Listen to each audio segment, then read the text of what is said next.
सभी का N teaching के इंस्टीट्यूट फैमिली में कैसे हैं आप सभी, उम्मीद करते हैं अच्छे होंगे। ये सारे हमारे जो बच्चे बैठे हुए हैं अभी, ये सभी सीटेट जुलाई 2025 की तैयारी कर रहे हैं और इनका लगभग 50% कोर्स अभी समाप्त हो गया। तो हमने सोचा कि एक डिस्कशन किया जाए जो आप लोगों के साथ में भी हम शेयर करते हैं, कि ताकि जो बच्चे हमको यूट्यूब पर देखते हैं उनको ये पता चल सके कि क्लास में तैयारी कैसे होता है, यहाँ का माहौल कैसा होता है, यहाँ का वातावरण कैसा होता है।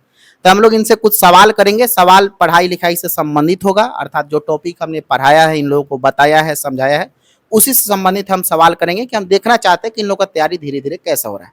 अगर कोई त्रुटि होगा, क्योंकि बच्चे हैं इनसे तो हम पूछेंगे तो कुछ गलती उलती भी हो ही सकता है, तो अगर त्रुटि होगा तो आप लोग इसको माफ कीजिए, क्योंकि ये आप केवल यह देखिए कि तैयारी जो हम करा रहे हैं उसका वातावरण यहाँ पर कैसा है, यहाँ पर माहौल कैसा है, ठीक है ना। तो हम लोग कुछ लोग से अभी बात करते हैं। चलिए, सबसे पहला सवाल ये आपसे ये है, क्या नाम है आपका? शालू। सालू। सालू, ये बताइए भाषा कैसी संपत्ति है? भाषा एक अर्जित संपत्ति है।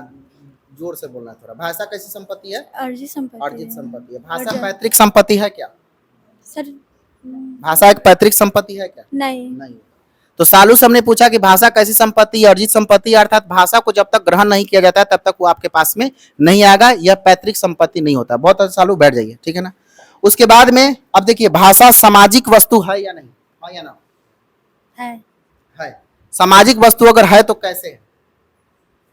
समाज के द्वारा सीखा जाता है। Very good. क्योंकि समाज के द्वारा बच्चे में भाषा का विकास होता है, इसीलिए सामाजिक वस्तु भाषा को माना जाता है। वेरी गुड, बहुत अच्छा, बैठ जाइए। चलिए आप बताइए, आपका नाम क्या है? बताइए, आपका नाम क्या है? अनु यादव। अनु यादव। अनु बताइए, आगमन विधि जो होता है, जिसको हम लोग इंडक्टिव मेथड करते हैं, तो आगमन विधि का सूत्र क्या होता है? नियम से उदाहरण या उदाहरण से नियम? आगमन उदाहरण से नियम। उदाहरण से नियम। अच्छा बताइए, आगमन विधि में और निगमन विधि में सबसे बेस्ट विधि किसको माना जाता है? आगमन विधि को। आगमन विधि को माना जाता है। वेरी गुड, बहुत अच्छा अनु, बैठ जाइए। फिर उसके बाद में बताइए आप, अगर हम बात करते हैं, ठीक है ना, तो सबसे पहले आपको बताना है कि क्या हम मातृभाषा को प्राथमिक भाषा कह सकते हैं? हाँ, मातृभाषा को प्राथमिक भाषा कहते हैं। हाँ, पहले बच्चा में मातृभाषा का विकास होता है कि द्वितीयक भाषा का? पहले प्राथमिक भाषा का विकास। पहले प्राथमिक भाषा का विकास होता है। प्राथमिक भाषा का मतलब हो गया प्राइमरी लैंग्वेज, अर्थात मातृभाषा जो होता है उसी को हम, मातृभाषा को ही हम लोग प्राथमिक भाषा या प्राइमरी लैंग्वेज के नाम से जानते हैं, ठीक है ना। अच्छा बताइए, मातृभाषा के बाद में द्वितीयक भाषा जो होता है, खड़ा हो जाइए, क्या नाम है आपका? काजल।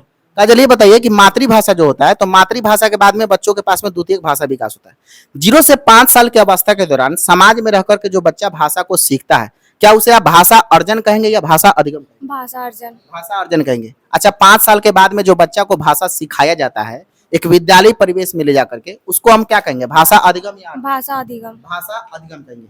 अच्छा, आपसे सवाल ये है, आपके बगल में जो बैठे हैं, अच्छा आप बताइए, आपसे सवाल ये है कि जो इन्होंने कहा कि भाषा अर्जन जो होता है वो 0 से 5 साल की अवस्था के दौरान समाज में रह करके होता है, तो आप बताइए मातृभाषा का विकास भाषा अर्जन में होगा या भाषा अधिगम? भाषा अर्जन में होगा। भाषा अर्जन में होगा। वेरी गुड, बहुत अच्छा। आप बताइए, भाषा अर्जन में अगर इन्होंने कहा कि मातृभाषा का विकास होता है, तो आप बताइए कि 0 से 5 साल के अवस्था के दौरान में अर्जन तो कहलाता है, अभी इन्होंने बताया। आपको ये बताना है कि मातृभाषा जो होता है, पहले बच्चा में मातृभाषा का विकास कराना है कि मानक भाषा? मातृभाषा। पहले बच्चा में मातृभाषा। अच्छा बताइए, 1 से 5 क्लास में जब बच्चा होगा तो उसको मातृभाषा का सहायता लेकर के भाषा सिखाना है या नहीं? सिखाना है। सिखाना है। वेरी गुड, बहुत अच्छा, बैठ जाइए।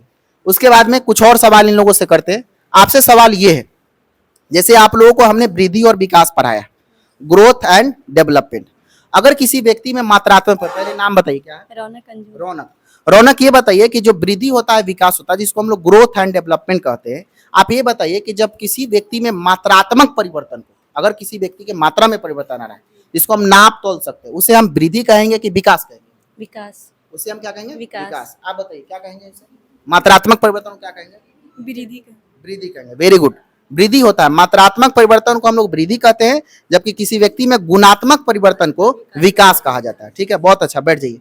तो इस तरह से रोज रोज प्रत्येक दिन हम आपके साथ में ये शेयर करेंगे।